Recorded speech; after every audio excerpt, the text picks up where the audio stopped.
Good afternoon, everyone, and welcome to the rededication ceremony of the World War I Memorial on the beautiful New Haven Green.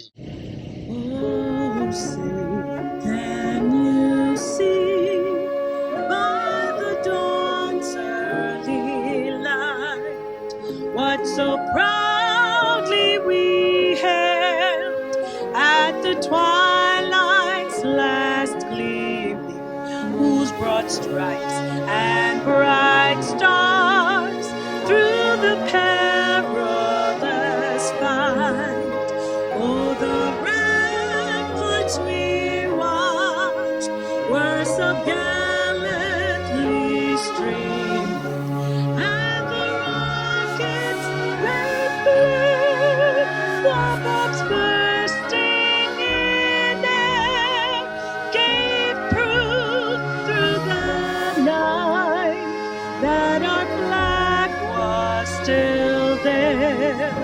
Oh, say does that star-spangled banner yet wave o'er the land of the free and the home of the brave?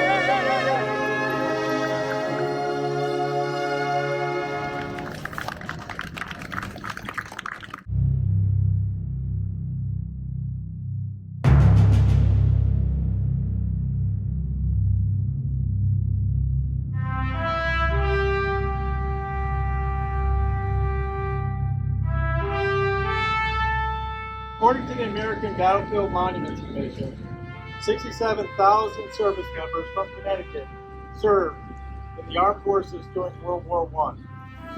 And roughly 1,100 died during that war.